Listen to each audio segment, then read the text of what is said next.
We've talked about how important it is this year with the weird-ass off-season and season with coronavirus, COVID-19, the Rona, whatever you want to call it. It's important for teams to have as many competent, capable signal callers as possible on the rooster at their disposal, because you never know, right? You do have to cross your T's and dot your lowercase J's. And with the Vikings, we're not sold on Mannion, we're not sold on Browning, we're not sold on Stanley, maybe a little bit on Browning, but maybe not so much. But the Vikings should have local product as well as UDFA, the pride of St. John's University, quarterback Jackson Erdmann on speed dial. Well, do people still use speed dial? Because it used to be a Rolodex, but people definitely don't use Rolodex anymore. But yeah.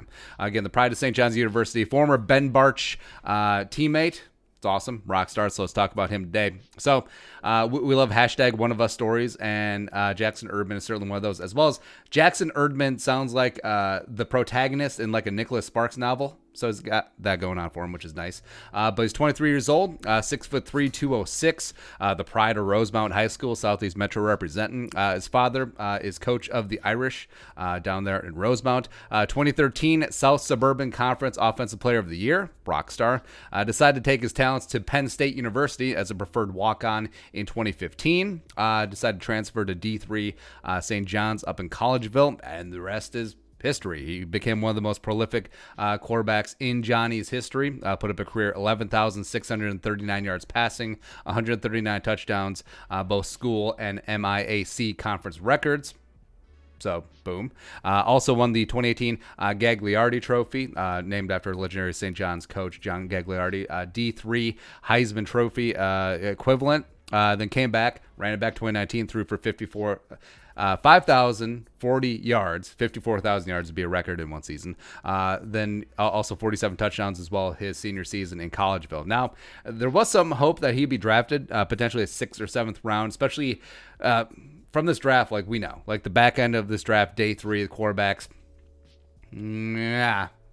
but didn't happen, and also wasn't scooped up on the 90-man rooster. And one of the reasons potentially why is that he tore ligaments in his ankle. His final game in the D3 playoffs against Wisconsin Whitewater, and with this weird-ass offseason, obviously couldn't get in for medical checks or rechecks at facilities, wasn't part of the top 30 visits, which would normally happen in an NFL offseason, so that's one of the reasons why he's up on blocks. And like we said, it was a shit sandwich year for UDFAs. I mean, it just was. Like, Erdmann should be on a 90-man roster somewhere, but lack of OTAs, lack of medical rechecks, I mean, teams just shied away. I mean, hell, you see this across the league. Like, the Vikings have had 87 men on the 90-man roster ever since the draft ended, and some teams even have less than that. And there's talk about teams potentially only bringing 75 or 80 players to whatever training camp's going to be in a couple weeks here. So, again, that's working against UDFAs like Erdmann in this case. But his name popped up this week because he was the quarterback who was working out with Adam Thielen, C.J. Ham, the other contingent of Vikings, as well as Tyler Johnson, Blake Cashman outside. How about that? This week in Woodbury. Not that the suburb matters. Again, he was the quarterback. He was the one slinging that pigskin around. Not Kirk Cousins, not Sean Mannion, not Jake Browning, not Kyle Sluter, even though that would have been awesome, but whatever. But Erdmann, he should have an opportunity. There's been talk about him potentially going to the CFL as well, but he's got NFL size, and also, if you've seen any of his tape, he's got a very capable arm, great accuracy, good decision-making as well. Plus, there's something that you can't quantify, and there's something when it just comes to like body language, which it's hard to explain, but if you just watch him, you can tell that the teammates do rally around him. He is a leader of men, and I think that's extremely important, those intangibles that you just cannot calculate or put on a spreadsheet or put into a PFF grade, etc. And yes, you can knock level of competition, but his teammate Ben Barch, the aforementioned Ben Barch, was a 4th-round pick by the Jaguars, as well as was on the draft radar for a number of teams. So I'm not saying that Erdmann's going to come in and be a superstar right away, but should he be on a 90-man roster? Yes. Should he be on the Vikings 90-man roster?